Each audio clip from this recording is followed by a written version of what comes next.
All right, guys, how's it going out there? Rooster in Tennessee, roostercb.com, and just going to talk about some transistor stuff real quick.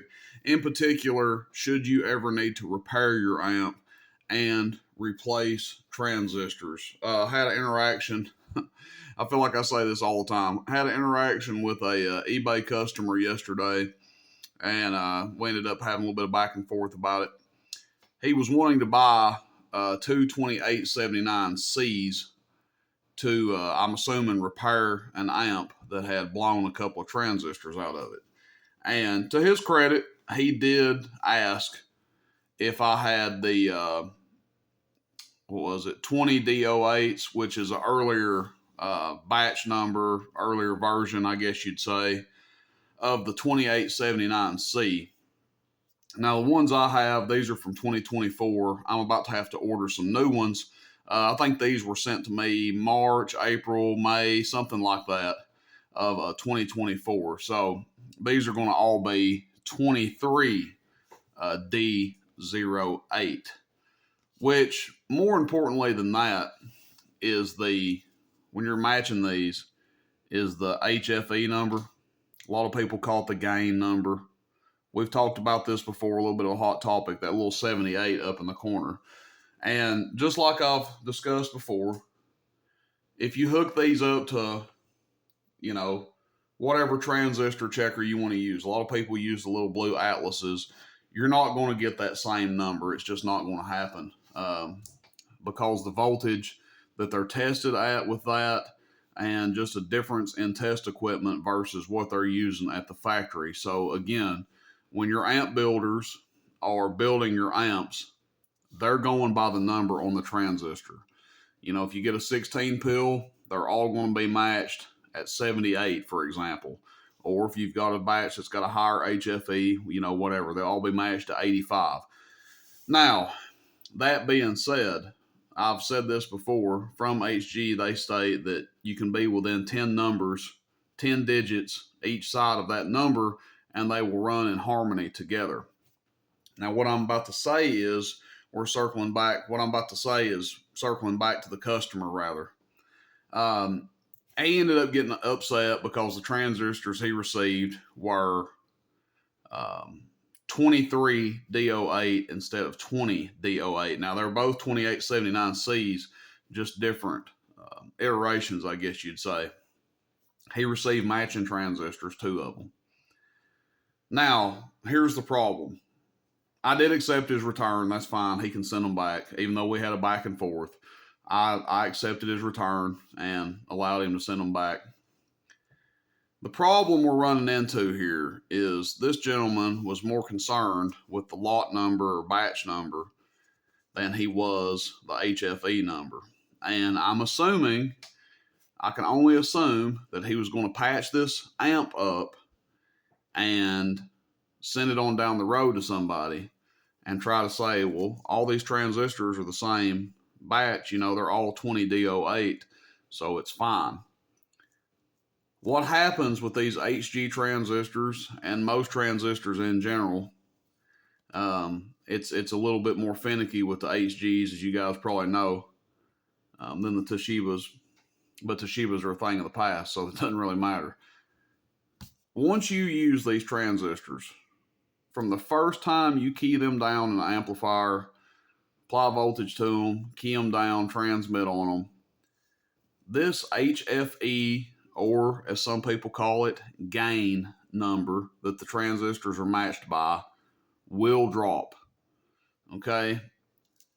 Now, if all these transistors are in the amp that were matched previously, put in the amp, and the amp doesn't have any imbalances or anything crazy going on with it, in theory and practically, those transistors are going to stay within tolerance with their HFE number because they were matched when they were put in, and now they're changing together. They're in sync. Now, why does that matter with this customer? Well, let's just say, for example, that he had a 4 pill, and when he bought his 4 pill, the HFE number on all his transistors was 78, and he ran it for 2 months, and he blew 2 transistors. So he says, well, these were all 78s. All I need to do is go back and put some 78s in there, and I'll be back 10-8. Okay, that's not the case, because what you're doing now is you're now putting unmatched transistors that, let's say, for example, they have a 78 because they're brand new, with your transistors that were already in the amp, and for example, they may have dropped to a 45. Now, that doesn't mean the output of those transistors has necessarily dropped. A lot of people think that just because you have some super high HFE number that you're going to have some ungodly difference in output. Okay, if that was the case, if that was really an indicator of the output of the transistor, from the first time you key down, you would never get the same output again. Your output would be significantly less, okay, because the way these work, they change as soon as you put them to use. So if he did that, which I'm assuming is what he was going to do, yes, the amp would run for a little while, but eventually those mismatched transistors are going to rear their ugly head. Now, of course, some people can disagree with me. That's fine. I'm not an amp builder. I'm strictly speaking from experience, what I've seen. Okay, I sell transistors to people all the time, and they buy single transistors from me, and I already know what they're doing when they buy them. Okay, they're generally not repairing single transistor amps. They're buying one single transistor to patch up an amp. And again, I'm assuming since, the lot number or batch number was a concern, that he was repairing an amp that had more than 2 transistors in it. Otherwise, he wouldn't have cared. He would have just put the 2 transistors in and went on his merry way. But I just want to talk about this a little bit, guys. I am not the biggest transistor seller in the country. It's just something that I carry. I've sold probably thousands of them, and I've probably had 5 people have issues. Okay. ICA is probably the biggest transistor seller, especially for HG stuff in the country. Fat Boy / ICA. They sell a lot.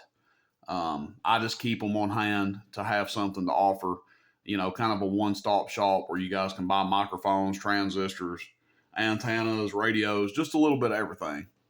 But that's my 10 cents on it. If you blow transistors in your amp, look, just bite the bullet and replace them all. You can get by replacing one, but you're going to be in this cycle of doom to where you replace 2 transistors, and then 2 weeks later, you're replacing another 2 somewhere else in the amp. And then 2 weeks after that, a month after that, you've got 4 that you have to replace. And let me be clear, this is not only an HG thing. It's more apparent with the HG transistors and more vital to match them than the Toshibas.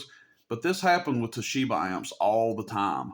People would just patch them up, and they'd get by running for 6 months, and as soon as they put a little pressure on the amp, boom, the weak point would give out. The mismatch would show its ugly head.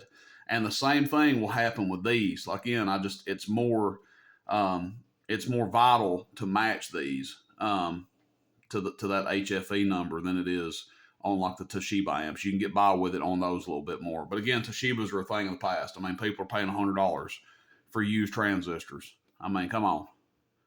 It doesn't make a lot of sense. You can repill a large amp with HGs in it for more than you can patch one up with Toshibas. So that would be my opinion. You guys can agree. You can disagree. That's fine. No hard feelings if you do.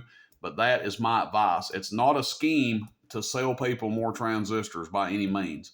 Keep your transistors that are good out of your amps, guys. When you blow them, let's say you have a 16 pill and you, for whatever reason, you have to repill it, and you've blown 4 transistors and whatever, the other 12 are good, they're not hurt.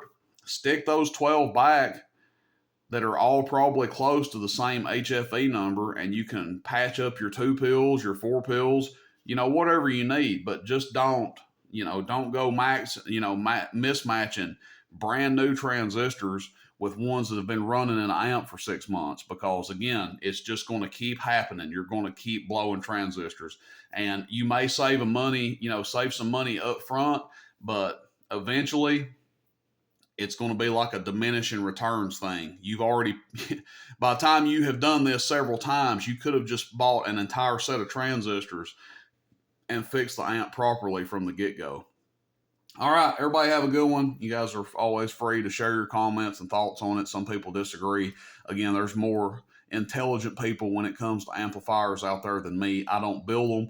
I sell a lot of them. Between Fat Boy and Carl Built, I probably sell as many or more than anybody in the country. That's not a brag. That's just facts. Selling it from two very well known and reputable companies like that. A lot of amplifiers pass through here. And I don't sell the most transistors either. I'm probably not even in the top 10 of people that sell transistors. It's just something I keep and something I offer. All right, guys, have a good one. Rooster in Tennessee, roostercb.com. See you, bye.